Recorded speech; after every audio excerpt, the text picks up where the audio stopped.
In the village of Okpara, there was a shrine that no one dared to touch. It stood at the edge of the forest, ancient and covered in moss, where the elders left offerings every full moon. Yams, palm wine, white kola nuts, wrapped carefully in banana leaves and placed on the stone altar with trembling hands. The shrine belonged to Amadioha, the god of thunder and justice. Everyone knew his rules. What is given to the gods stays with the gods. To take from the shrine meant inviting his wrath. Swift and terrible like lightning splitting the sky, but shrines can only frighten those who believe in them. Nkiru was 17 years old when she stopped believing. She had watched her mother die slowly from a sickness no herbalist could cure, despite all the offerings they brought to Amadioha's shrine. She had knelt beside her father as he begged the gods for mercy. Placing their last yam at the altar while they went hungry, the gods did nothing. Her mother died on a Tuesday morning. Her body thin as dry grass, her eyes empty of hope. Nkiru buried her anger deep, but it grew like thorns in her chest. Sharp and wounding. 2 months later, on a night when the full moon hung heavy and ripe, Nkiru made her decision. She waited until the village slept. The elders had placed their offerings at sunset as always. 7 yams, still fresh and perfect. A clay pot of palm wine. White kola nuts wrapped in red cloth. Enough food to feed her family for a week. Nkiru walked to the shrine alone, her footsteps silent on the dirt path. The forest around her whispered with night sounds, crickets, and distant owls, but she felt no fear. What could the gods do that they had not already done? The offering sat on the stone altar, exactly as the elders had left them. Moonlight made the yams glow like precious things. Nkiru reached out and touched one, half expecting lightning to strike her dead. Nothing happened. She picked up the yam and held it against her chest. Still nothing.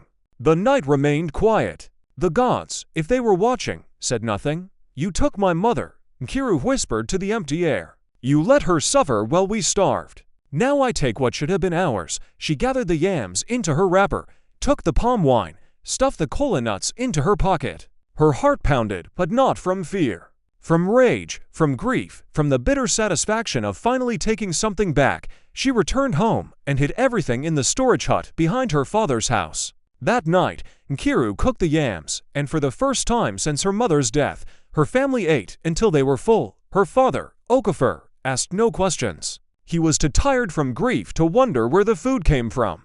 Her younger brother, Chima, was only 9 years old. He ate with happy sounds and didn't notice his sister's tight smile. Days passed. Then weeks. Nothing happened. The rains came on time. The crops grew. Chickens laid eggs. Children played in the village square without falling sick. Everything was normal, exactly as it had always been. Nkiru began to relax. She had been right. The shrine was just stone and moss. The offerings were just food rotting uselessly while people starved. The gods, if they existed at all, did not care about one girl taking back what hunger demanded. She started sleeping peacefully again. The thorns in her chest felt smaller, less sharp. But in the village, whispers had started. The elders noticed the missing offerings. They gathered at the shrine with troubled faces, muttering prayers and casting worried glances at each other. Amadioha's gifts are gone, the oldest elder said. Someone has committed abomination. The elders called a village meeting. Everyone gathered in the square, confused and anxious. Elder Obi stood in the center, his walking stick planted firmly in the red earth. The offerings to Amadioha have been stolen, he announced, his voice carrying across the silent crowd. This is not a small matter. The gods do not forget. The gods do not forgive. Murmurs rippled through the villagers like wind through leaves. Mothers pulled their children closer. Fathers exchanged dark looks. Everyone knew what happened to those who offended Amadioha.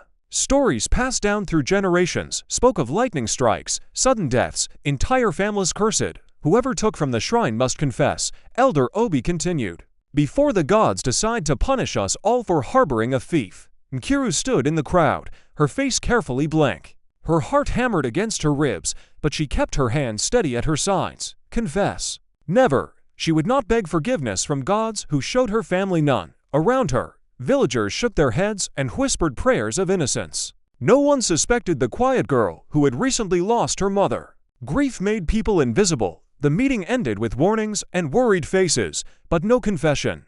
The elders sacrificed a goat to appease Amadioha, praying for mercy. Life continued. Seasons changed. Nkiru turned 18, then 19. The stolen offerings became a distant memory, buried under the daily work of survival. She helped her father in the farm, her hands growing rough and strong.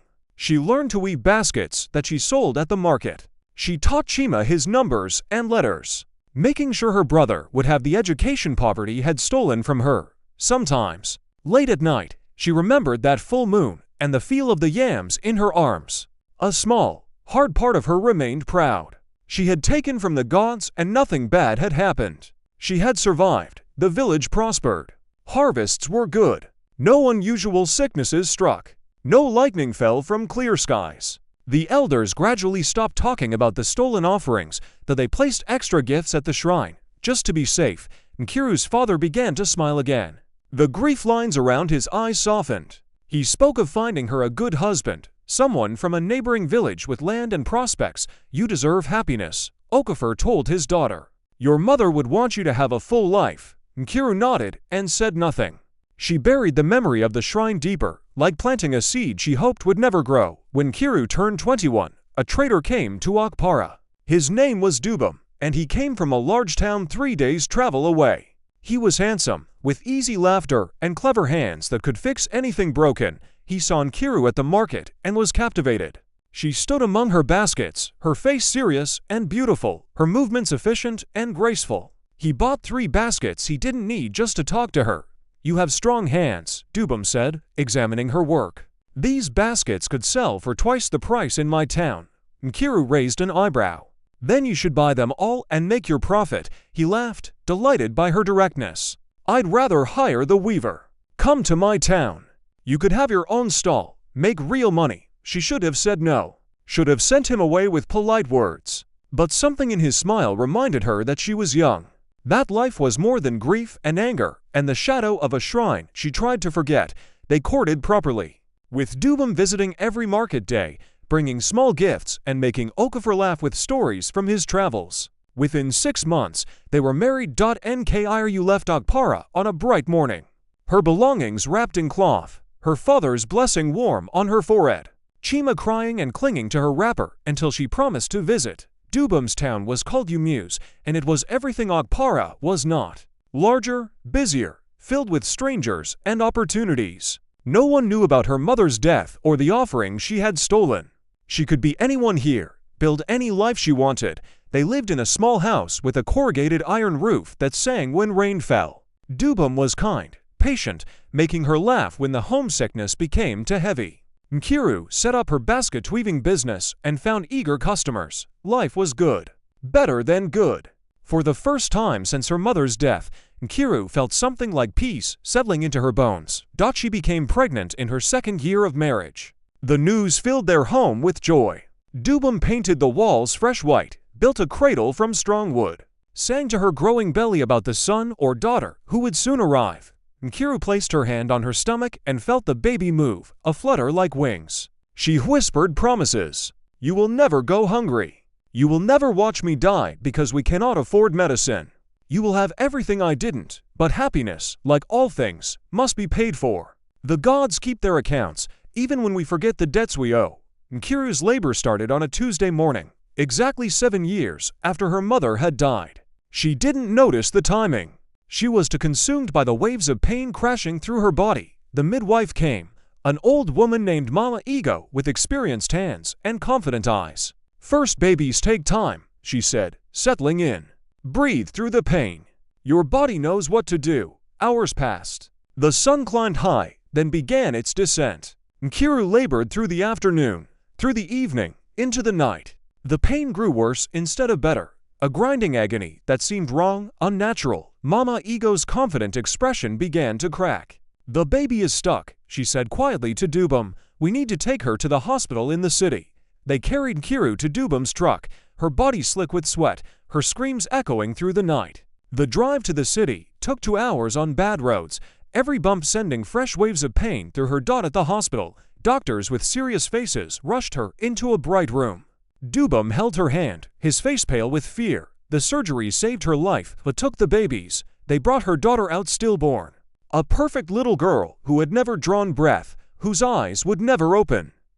Nkiru held her dead daughter and felt something break inside her chest that would never heal. She had no tears left. They had all been spent 7 years ago on her mother's grave. "I'm sorry," the doctor said, his voice professional and distant. "Sometimes these things happen."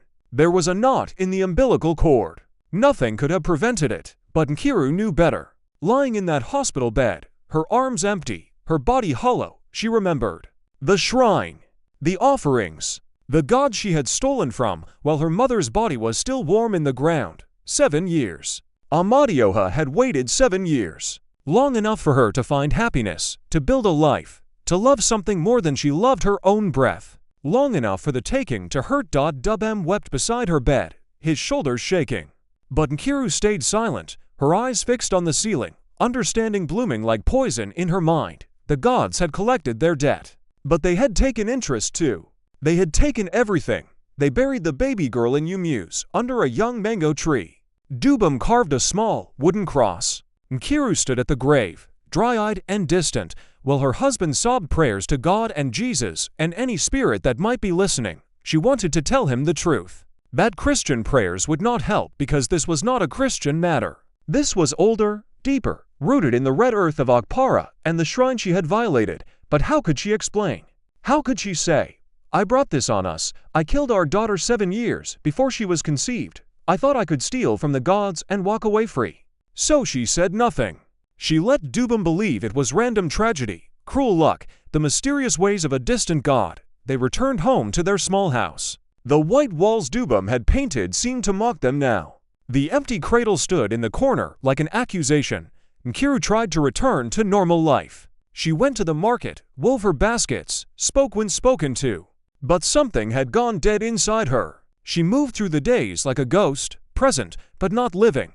Dubem tried to comfort her, but grief made her untouchable. She lay beside him at night, feeling the distance between them grow wider than any ocean. Months passed. Dubem grew desperate to heal his wife. He brought herbalists who mixed bitter potions. He consulted a pastor who prayed over her for hours, speaking in tongues and commanding demons to flee. He even brought a psychologist from the city who talked about trauma and depression. Nothing worked. Nkiru remained trapped in her silence, her guilt, her understanding that what had been taken could never be restored. "Talk to me," Dubem begged one night. "Please, Nkiru, I lost our daughter too. But I'm losing you as well. I can't bear it." She looked at him, this good man who had given her a chance at happiness, and felt the words rising in her throat like bile. "Tell him, confess, share the burden. There's something I need to tell you," she whispered. "Something I did before we met." Dubem leaned forward, hope flickering in his tired eyes. "Whatever it is, we can face it together." Nkiru opened her mouth to speak, to finally release the secret that had been poisoning her from the inside. But before the words could come, a sound stopped her. Thunder, rolling across the sky, deep and threatening. Though no rain had been forecast, the lamp in their room flickered. Once, twice, then went out completely. In the sudden darkness, Nkiru felt it. A presence, vast and ancient, pressing against the walls of their small house. The air grew heavy, hard to breathe, charged with the kind of energy that comes before lightning strikes. Dubem stood and fumbled for matches, confused by the sudden power outage. But Nkiru sat frozen, her heart hammering, because she understood. Amadioha was here. Not to collect, he had already taken his due, but to remind her. The debt was paid, but the accounting was not finished. "Nkiru." Dubem's voice came from across the dark room. "Are you all right? You're shaking." She couldn't answer. Her teeth were chattering too hard, her whole body trembling like she was caught in a storm. Only she could feel. The thunder rolled again, closer now. Through the window, lightning flashed, illuminating their room in stark white light. In that brief moment, Nkiru saw it. A shadow, darker than the darkness, standing in the corner where the empty cradle waited. It had no face, no form, just a condensed absence of light, shaped vaguely like a man. But she knew what it was. Who it was. Dubem lit a match, and the shadow vanished. But the message remained, burned into Nkiru's mind like a brand. "Silence will cost you more than confession. I stole from the shrine of Amadioha," Nkiru said, the words tumbling out in a rush before fear could stop them. 7 years ago, in my village, I took offerings meant for the gods. I knew it was forbidden. I did it anyway." The match in Dubem's hand wavered. His face, lit from below, looked strange and unfamiliar. "What are you talking about?" So she told him everything. Her mother's death, her anger at the gods, the full moon night when she had taken the yams and palm wine, the 7 years of silence, the baby born on the exact anniversary of her mother's death, dying before she could live. The gods waited, Nkiru whispered. They let me be happy so the taking would hurt more. Our daughter died because of what I did. Dubum set the match down carefully before it could burn his fingers. In the darkness, his breathing was loud and ragged. You believe our daughter died because you stole food 7 years ago. I know it. That's superstition, Nkiru. That's grief talking. Our baby died because of a medical complication, not because of some village shrine. You don't understand, she said desperately. You didn't see the shadow. You didn't feel it. Amadioha is real, and he's not finished with me. Dubum left their bedroom and didn't return that night. Nkiru heard him moving around the house, heard the door slam as he went outside, probably to sit in his truck and try to make sense of his wife's confession. She lay alone in the dark, exhausted but unable to sleep, waiting for something. Though she didn't know what, the thunder had stopped. The presence had withdrawn. But Nkiru felt marked now, watched, like standing on a stage with invisible eyes judging her from the shadows. Morning came gray and tired. Dubum returned to find her sitting exactly where he'd left her, still wearing yesterday's clothes, her eyes red but tearless. "We need to talk," he said, his voice careful and controlled. "Properly. Not in the middle of the night when we're both emotional." They sat at their small kitchen table, dawnlight creeping through the windows. Dubum made tea neither of them would drink. "I love you," he started. "But I'm worried. Since we lost the baby, you've been talking about gods and shrines, seeing shadows. This isn't healthy." "I know how it sounds," Nkiru said. "But it's true. All of it." "Then we'll go to your village," Dubum said firmly. "We'll go to this shrine. You'll make an offering, ask for forgiveness, whatever you need to find peace. But then, Nkiru, then you need to let this go." They traveled to Akpara 3 days later. The journey felt longer than Nkiru remembered. The road stretching endlessly under heavy clouds that threatened rain but never delivered. Her father welcomed them with surprise and joy, pulling Nkiru into a tight embrace. "My daughter, you should have sent word. I would have prepared a feast." Chima, now 16 and tall, hugged her carefully, aware something was wrong. "Sister, are you well? You look thin." "I'm fine," Nkiru lied. "We came to visit the shrine. I need to make an offering." Okafor's expression shifted, something like understanding crossing his weathered face. "The shrine of Amadioha? That's good. It's been too long since you showed respect to our gods." That night, Nkiru couldn't sleep. She lay in her childhood room, listening to familiar sounds, crickets and distant dogs and the rustle of wind through palm trees. This place held her memories, her mother's laughter, the weight of the yam she had stolen. Dubum slept beside her, his breathing deep and even. He didn't believe, but he was here anyway, supporting her, trying to help her heal. She loved him for that. She also knew it wouldn't be enough. The shrine waited in the forest, patient as stone, older than memory. Tomorrow she would face it. Tomorrow she would try to undo what 7 years had made permanent. They went to the shrine at dawn, before the village fully woke. Nkiru had bought offerings at the market, the finest she could afford. 7 yams, just like before. Palm wine in a clay pot. White kola nuts wrapped in red cloth. Plus a white chicken, which cost more than she wanted to spend. Dubem carried the offerings, his face set in determined lines. He was doing this for her, even though he thought it was meaningless ritual. The shrine looked exactly as Nkiru remembered.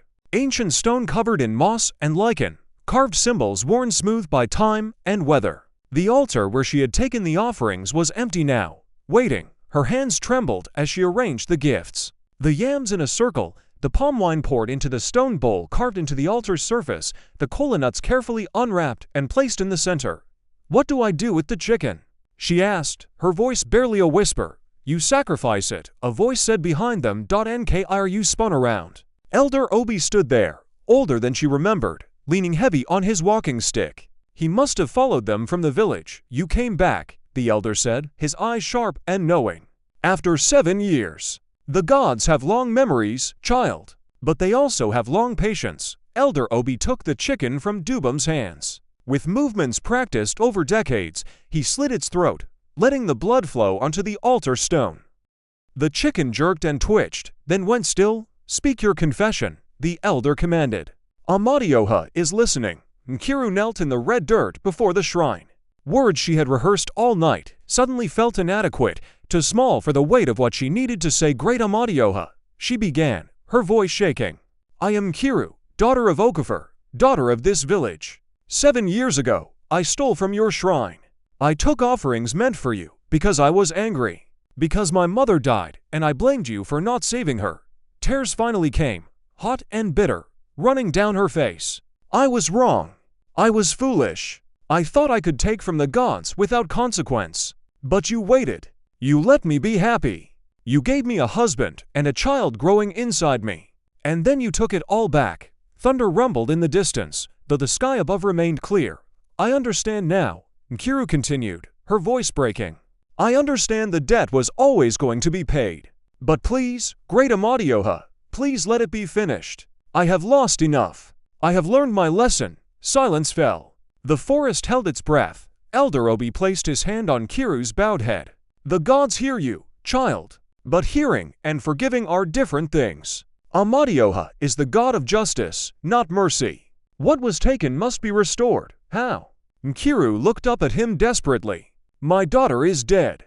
I cannot bring her back. What more can I give?" The elder's expression was sad but firm. "That is between you and the gods. But know this, debts to Amadioha are paid across lifetimes if necessary. The accounting continues until balance is restored." He turned and walked back toward the village, leaving Kiru kneeling in the dirt, Dubam standing uncertain behind her. "Is it over?" Dubam asked quietly. "Did it work?" Nkiru didn't answer. She didn't know. The shrine stood silent, the offerings arranged perfectly on the altar, the chicken's blood slowly soaking into the ancient stone. She stood and turned away, feeling hollow, scraped clean of everything except the understanding that some mistakes echo forever. They returned to her father's house. That night, Nkiru dreamed of her daughter, the baby she had held for only moments before death had claimed her. In the dream, the child opened her eyes and spoke with a voice too old for an infant. 7 more years, mother. Then we'll see if the debt is paid." Nkiru and Dubam returned to Umuse the next morning. The journey home felt different, heavier, like carrying stones in her chest. Dubam tried to make conversation, pointing out landmarks, telling stories. Anything to break the suffocating silence. She tried to respond, to be the wife he deserved, but words felt impossible. Life resumed its patterns. Market days and basket weaving. Cooking meals Dubam ate alone while Nkiru pushed food around her plate. Nights spent lying awake, listening to her husband breathe, feeling the distance between them grow wider. Months passed. A year. Dubam stopped trying to draw her out, stopped suggesting she see doctors or priests. He accepted the ghost his wife had become, loving her quietly, hopelessly. Nkiru turned 25, then 26. She went through the motions of living without actually being alive. The shrine had taken her confession, but given nothing back. No peace, no forgiveness, just the same hollow ache that consumed her from the inside. Then, on a Tuesday morning exactly 2 years after her daughter's death, Nkiru woke to familiar nausea. She stumbled to the bathroom and vomited, her body trembling, her mind refusing to accept what she already knew. She was pregnant again. Dubam was overjoyed. He held her gently, tears streaming down his face, whispering thank you to God, to Jesus, to any spirit that might have granted them this second chance. But Nkiru felt only dread, cold and certain. This was not a gift. This was the continuation of the accounting. The gods were not finished with her. "We'll be careful this time," Dubam promised. "We'll see the best doctors. We'll do everything right. This baby will live, Nkiru, I promise you." She wanted to believe him, wanted to accept his hope, let it warm the frozen place inside her. But she knew better. She had learned that promises mean nothing when the gods are keeping score. The pregnancy progressed normally. Regular checkups showed a healthy baby, strong heartbeat, growing perfectly. The doctor smiled and said everything looked fine, excellent even. Nkiru went through the motions, taking vitamins, eating carefully, letting Dubam paint the walls again and rebuild the cradle he had destroyed in his grief. But at night, she lay awake, counting down. 7 more years, the dream voice had said. Her first daughter had died at the end of 7 years. This baby was due 7 months from now. The numbers felt significant, heavy with meaning she couldn't decipher. She didn't tell Dubum about her fears. He was so happy, so hopeful. She couldn't bear to crush that hope with her certainty that the gods were not done taking from her. The baby, another girl, was born on a bright morning in April. The delivery was easy, almost suspiciously so. No complications, no emergency surgery, just a few hours of normal labor, and then a healthy cry filling the room. They named her Kioma, meaning good God, Dubum's choice. Nkiru held her daughter, felt the warm weight of her, smelled her new skin smell, and waited for disaster. Days passed. Kioma thrived. She fed well, slept peacefully, gazed up at her mother with dark, curious eyes. Dubum was besotted, carrying his daughter everywhere, singing to her, showing her off to neighbors who came with gifts and congratulations. Nkiru watched and waited.